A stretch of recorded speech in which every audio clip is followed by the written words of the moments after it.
Welcome, everyone. Thank you very much for joining us for the Academic Life at Williston panel.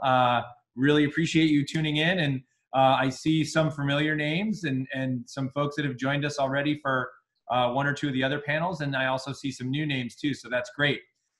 So thank you very much. Thanks for coming to this. This is obviously because of all the changes that have happened, we're not able to host admitted student days here on our campus, but we decided to try something new last week, and so far it's been pretty neat. And so we welcome you here, and we really hope that this is a really beneficial half hour. We do have two panels tonight, and I'm going to be moderating one, and then another will begin at 7:30. So we do want to try to stop at 7:30. If we go a minute or two longer, that's okay, but we want to really try to hold to that 7:30 because Mr. Cunha is going to be hosting Student Life at Williston panel that I know all of you have the link to. So I'm hoping that the vast majority of you can stay tuned for both of those today. So we've got a great group tonight, and I'm not going to take too much longer, but I just want to thank you very much. As always, please ask us any questions. If we can't get all the questions answered tonight, we in the admission office are going to do our best to try to answer them as well. And stay tuned, because if your question gets asked tonight, or if you ask a question and we can't answer it tonight, we may answer it on a future panel too. So, and just so you all are aware, the way this is going to work, those that haven't been with us before, if you do have questions throughout the panel, you have submitted a lot of them already for us, and we have plenty for our guests, or for our panelists. But if you have questions, you can write them right into the chat room, and those are just going to go directly to me. They won't go to anyone else, so you can ask me those questions. And we'll do our best to answer those. But again, if we can't, we'll answer them either via email or some talks with you individually or some future panels as well, hopefully. So, so without further ado, I'm going to first mute a few folks so that this works well. And I'm going to pass the microphone over to Miss Avelti to introduce herself and kick things off. So Kim, take it away. Awesome. Thank you, Chris. Welcome, everyone. It's so great to see you all out here tonight. We've gotten quite used to using Zoom. I am the director of curriculum, so it's been my responsibility and pleasure to help our faculty figure out how to teach online this week, which has been quite invigorating. We actually do quite a bit with technology at Williston already, so it's been kind of a natural transition for us. But just to give you a little bit of an overview of what we do here, we have a very sort of rigorous and broad yet supportive academic program at Williston. We offer courses in 6 departments: English, math, science, language, history, and the arts. We've got 4 languages offered in our language department: Spanish, French, Latin, and Chinese. We also have a great program in computer science that's part of our math department. I have to put in a plug for that because I am a computer science teacher myself. Part of our curriculum is also 24 AP classes. The class that I teach is actually AP Computer Science Principles, which is the best AP class by far. In addition to the AP classes that we offer, which are spread across all 6 of our departments, so we offer AP Studio Art, we offer AP English, we've got APs across all of our departments. We also have a really special signature program called Williston Scholars here. Williston Scholars is a project-based learning program that exists in each of our departments.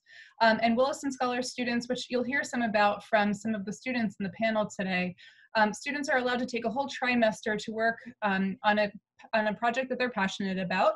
And they do that project in a class with a Williston teacher and with a bunch of their peers who are doing projects on a similar topic. They also have the resources of the 5 colleges that are nearby to us and other resources that they might need by virtue of the connections that their teachers have. So I can't wait for you to hear about some of the projects that have happened from the students in our virtual room here. In addition to all of these fantastic academic challenges, we have a wonderful academic support program that's here to help students who need that kind of support. So we offer a program called the Laboratory for Academic Success, which is an evening supported study hall that offers tutors and access to our support locations in the library. And we also offer a daytime class called the Academic Strategies Tutorial, where this class size is very small and students are paired with one of our learning support specialists and are taught study strategies and helped and guided through their work over the course of each academic week. So we believe that these programs are important for any student to take advantage of. So those are actually available to anyone who's interested in them, who comes to Williston and thinks that they just might need a little extra help transitioning or sort of stepping up to the higher level of challenge here. So I'll let someone else go next. I know we don't have a ton of time, but that was just a really quick intro to the academic program at Williston.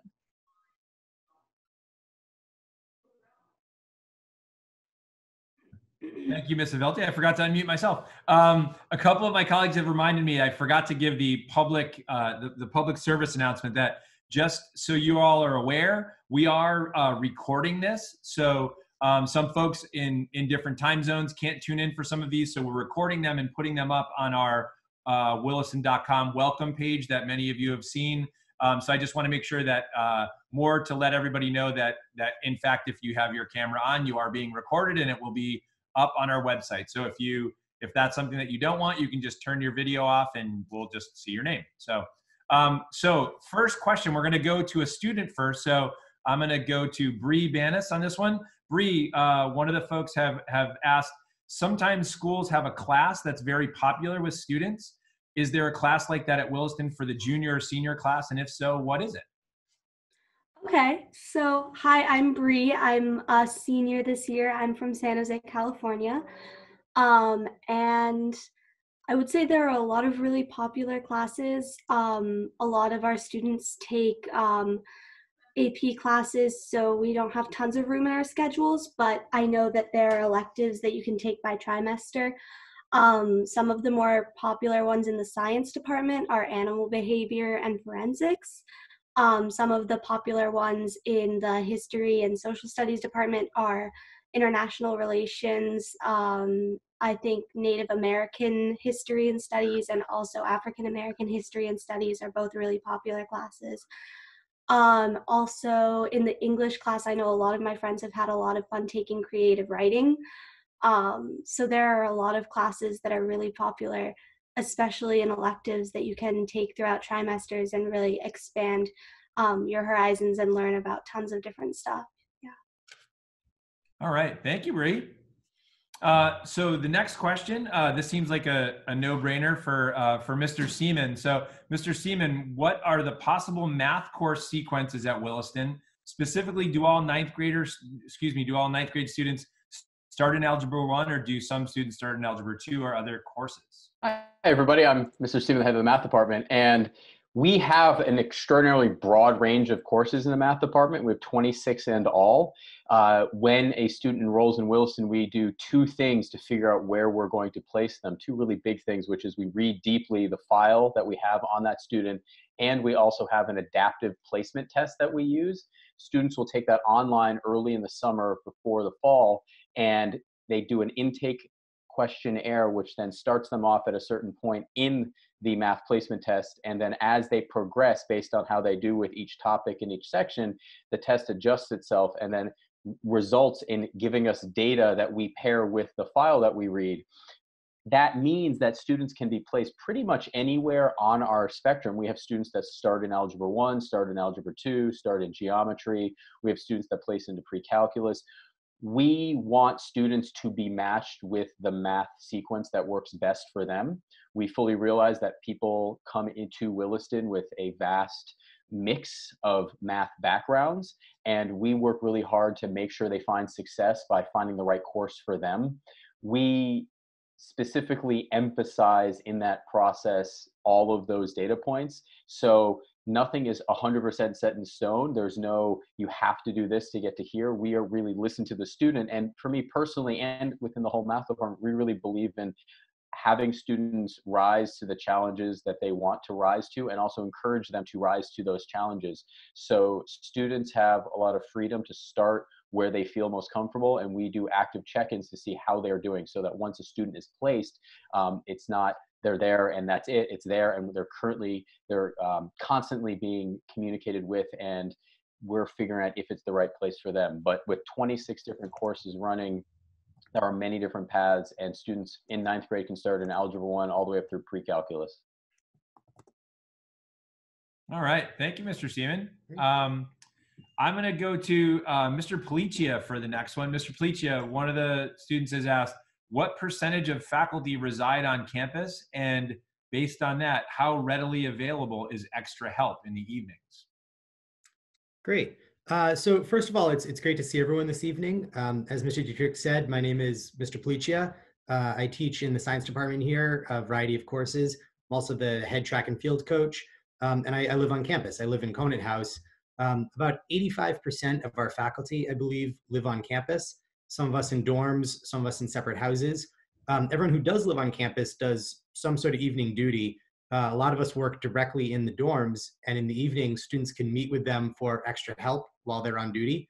Again, I'm a dorm parent in Conant House, and I'll do duty here once a week, and it's pretty common for me to meet with a variety of students for chemistry or genetics or what have you, to give them a little bit of extra help. We also have math, writing, and science centers that are staffed by both faculty and students, and students can go to those during the evening or during some free periods in the day. During the day, faculty have prep periods. We teach 3, 4, or 5 courses, so our other courses are open. We don't have a class scheduled, and we can oftentimes meet with students then. Personally, I prefer to meet with students in the dining hall before first period. It's a good way for us both to get some breakfast and talk about chemistry or genetics. The informal feel of that time often makes students a little bit more comfortable and a little bit more willing to meet. So I really like that dynamic. And I think, you know, for families looking at Williston, I think you'll find that asking to meet with faculty, in addition to that, a lot of faculty are really proactive in reaching out to students. And that just removes another barrier to getting that extra help that you might want. In short, you know, we know that students are working hard and faculty are really happy to help and happy to help out those students. Great. Thank you, Mr. Policia. In addition to being available for extra help, many of the faculty that live on campus have small children that would be happy to help you work on your spike ball skills or your wiffle ball skills in the evening before study hall starts too. So just a little announcement there for everyone. The next one we're going to go with, let's see, Brandon Barrett. So Brandon, one of the students that wrote in asked, how much time do students spend studying per week? And how does study hall work? And can you get all of your work done during study hall? Good questions. I'm Brandon Barrett. I'm a junior. I'm from Palm Beach, Florida. And the amount that students study generally varies person to person. As you've all heard, we offer a lot of AP courses, so some people are studying a pretty decent amount. Personally, I would say I spend 5 hours a week studying, whether that be during study hall or during my free periods in the library. And then how study hall works is that every weekday, 8 to 10, we put our phones away and they're locked away and we can't have them. And there's no electronics other than our school surfaces. And that's just a time allotted for quiet studying in your rooms and doing work. And if you want to go to the library and get extra help, you can do that. As was said, there's LAS, so that's an option for anyone who needs extra tutoring. And it's just 2 hours every night, which is plenty of time really for everyone to get their work done. So we just sit down and hunker down and get our work done then. Thank you, Brandon. All right. And Brandon did mention APs and the AP courses that are available to students here. So that fits pretty nicely with the next question. We'll go to Rachel on this one. So Rachel, one of the students asked, is it possible to take multiple AP courses at the same time? Hi, everyone. My name is Rachel Goodman. I'm a senior, and I'm from Longmeadow, Massachusetts, so I'm a day student. And yes, I would say that it is very manageable at Williston to take more than one AP courses. This year, I'm actually taking 4, but I would not say that it's a good idea to jump to 4 AP courses. I started sophomore year by taking 1 AP Euro, and then junior year taking 2, and then this year jumping up to 4. And I think that the progression has made it pretty manageable, but also in general, the teachers are very available for extra help.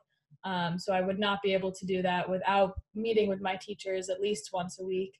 But in general, it definitely varies between people. But if you wanted to even take 5, I think that at some point, if you build up to that 5 is possible. All right. Thank you, Rachel.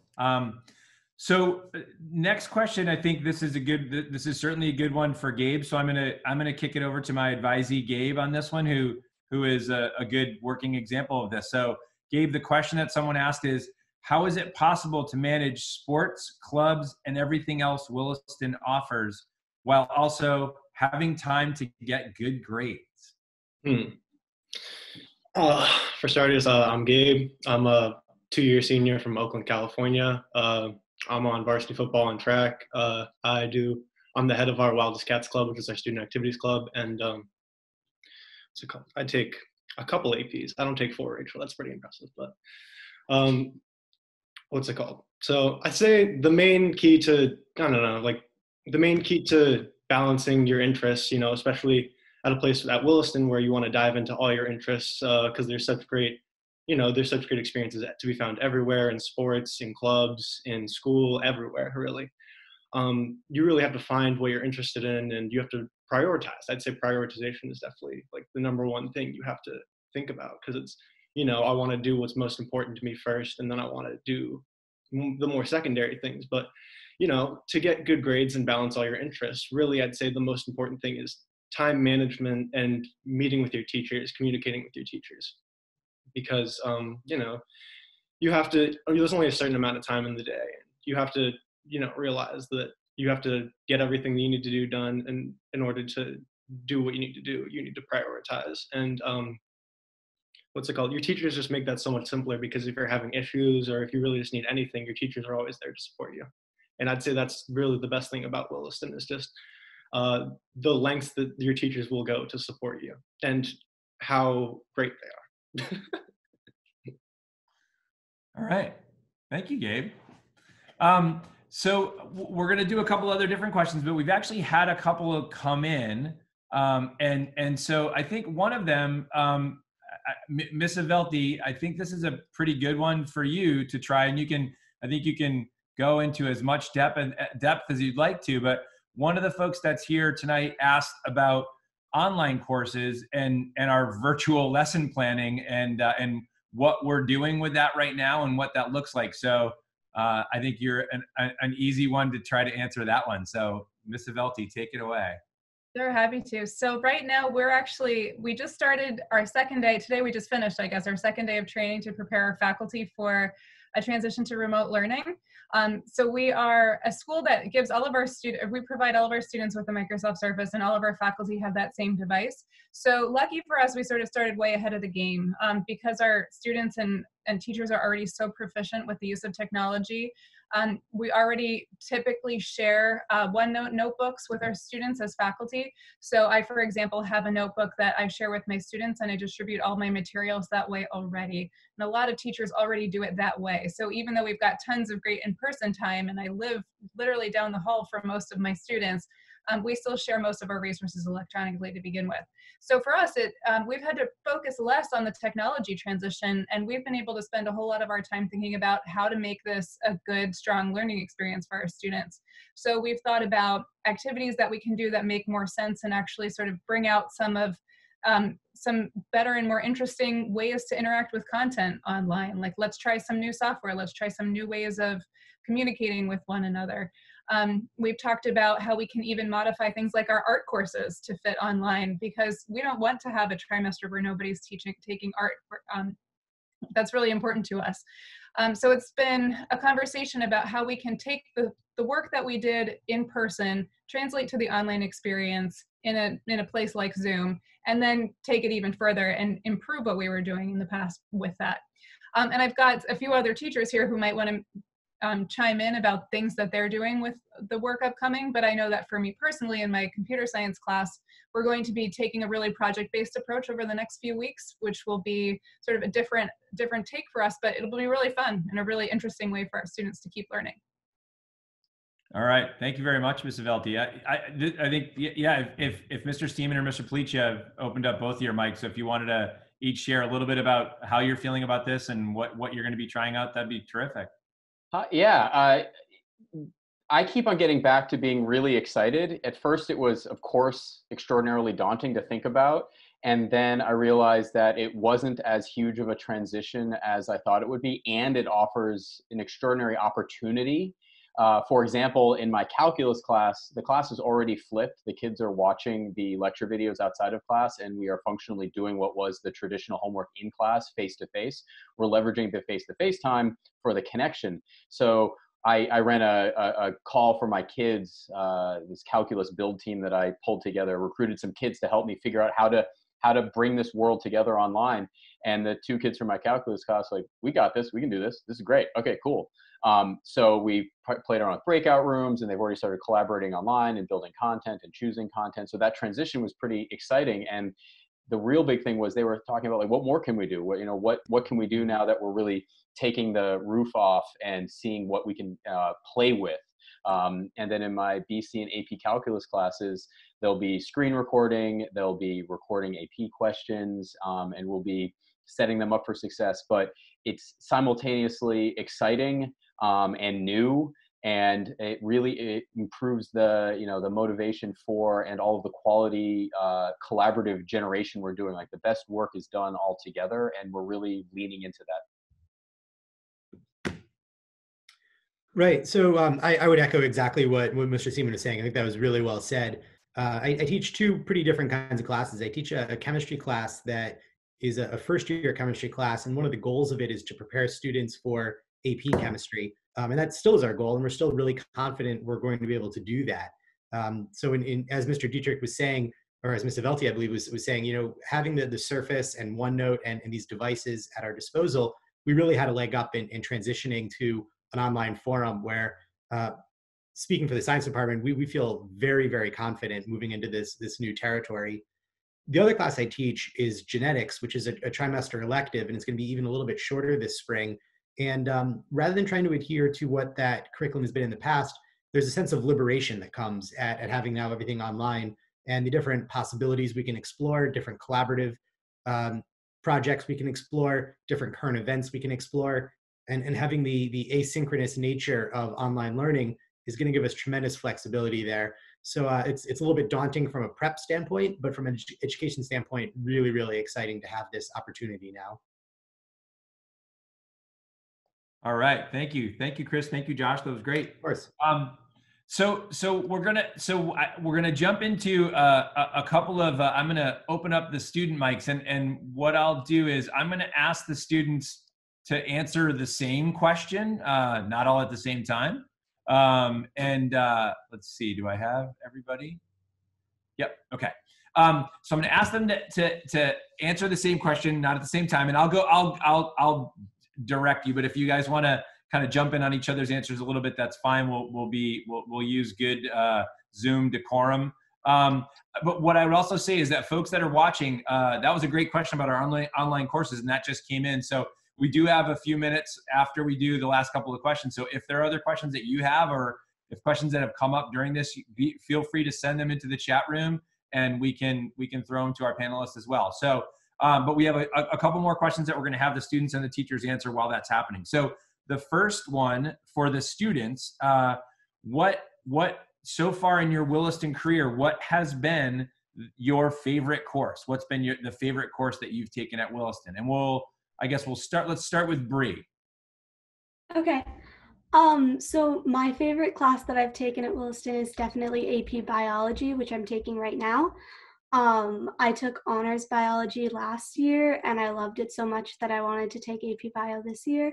And it's just been a really fascinating class, curriculum-wise, but also my teacher, Mr. Ketchum, is a very good teacher, and I often find that teachers make classes what they are, and that's one of the great things about Williston, is that all of our teachers are absolutely incredible, which makes all of our classes incredible. And the other thing is that my class itself, the other kids who are in it, are incredibly intellectual and kind people. And so classes are just always interesting, always insightful discussions. I'm never bored by anything anyone is saying. And I just find it a really fun and challenging class. Yeah. All right. Thank you, Bree. We'll go to Brandon next. Brandon, you want to answer that? What your favorite course that you've taken so far? Sure. So I would have to say my favorite class is AP Government and Politics, and I believe all four of us in this meeting have taken it. Yeah. And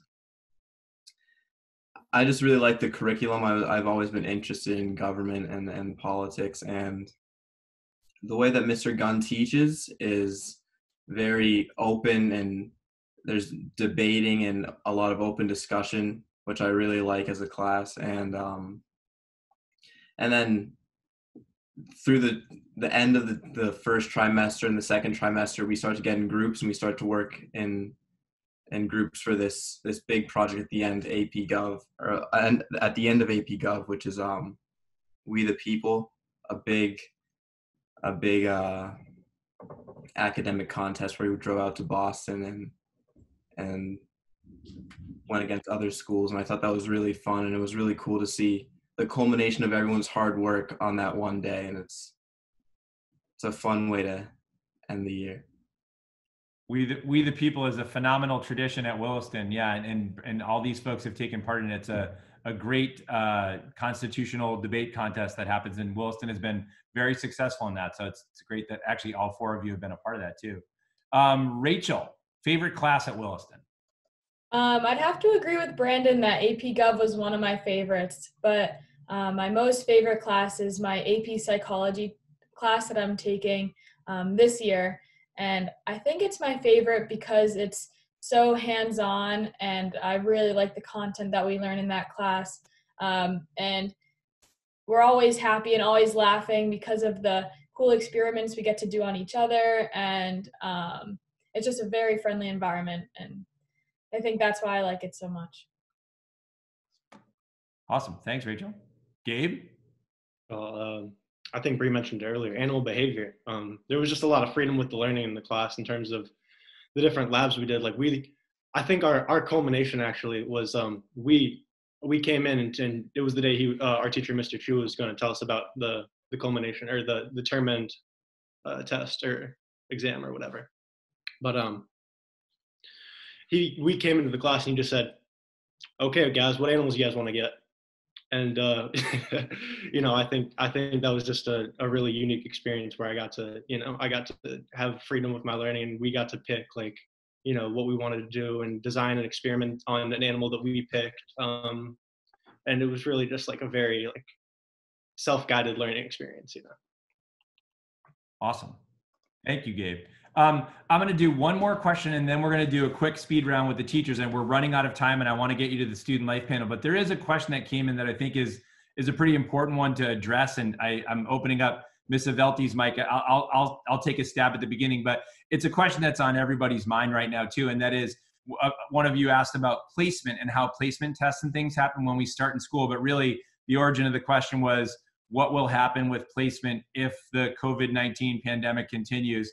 And I guess what I would just say to everyone with regard to that topic, and I've said a lot of this to individual families, is that we are continuing to evolve as a school with how we're responding to this, with our own students, with our teachers, with our faculty, with everyone. And we're going to continue to do that with you. So I can speak on behalf of the head of school right now that we don't have a firm answer on what exactly is going to happen in September. I wish we did.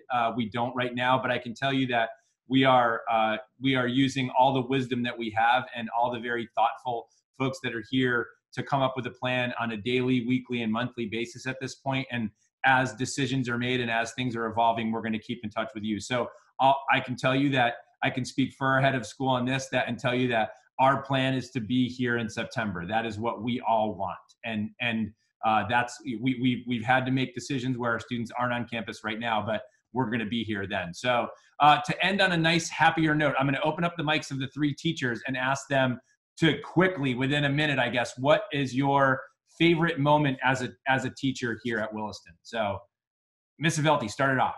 Sure. So my favorite moment every year in my AP Computer Science class, where we program apps, is the first time my students get to see their app working on their phone. It's just magical. My favorite moment was from this year when a whole bunch of my students from a bunch of different classes and the math team built the first annual Whitaker Brumet Girls in Math competition. And we had 90 girls from 11 different schools come in for a full day math competition. And it was really awesome to see something that was that awesome and built by students. Yeah. Girl power with math. The culmination of Wilson Scholars Science are 10-minute presentations about their project, and to be able to sit in that room and get blown away by 6, 8, 10 different students with just phenomenal projects that know their topics so deeply and are so passionate is a really humbling and really awesome moment. Awesome. Thank you very much. Thank you to everybody. I'm going to end it relatively quickly because we're going to get you over to the Student Life panel, but thanks for joining us, and we hope to see you over in the Student Life panel, and then hopefully on Thursday night for our panel with current parents. So thank you very much, everybody. Have a great night, and we'll see you soon. Thanks, everybody. Take care. Bye-bye. Take care.